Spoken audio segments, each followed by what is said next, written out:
Una bellissima festa per un campione che meritava di essere celebrato dalla città.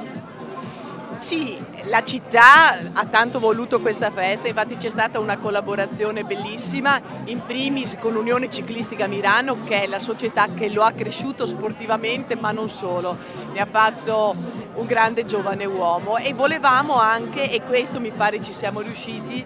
coinvolgere i giovanissimi delle tante società sportive, perché il messaggio che Francesco ha saputo dare questa sera, ma sta dando con tutta la sua storia sportiva, è un bellissimo esempio che va fatto conoscere, no? Dell'importanza dello sport,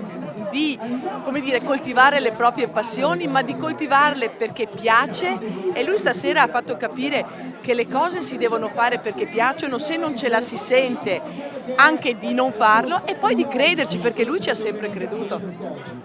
Il campione le ha fatto un regalo, immagino che ne sia particolarmente felice. Sono particolarmente felice di questa riproduzione ovviamente della maglia e delle foto della sua grande vittoria con una dedica personalizzata. Mi ha molto colpito e lo porterò nel cuore davvero per tutta la mia vita e mi sento di ringraziare a nome di tutta la città di Milano per questo grande oro che la nostra città non ha mai avuto nella sua storia.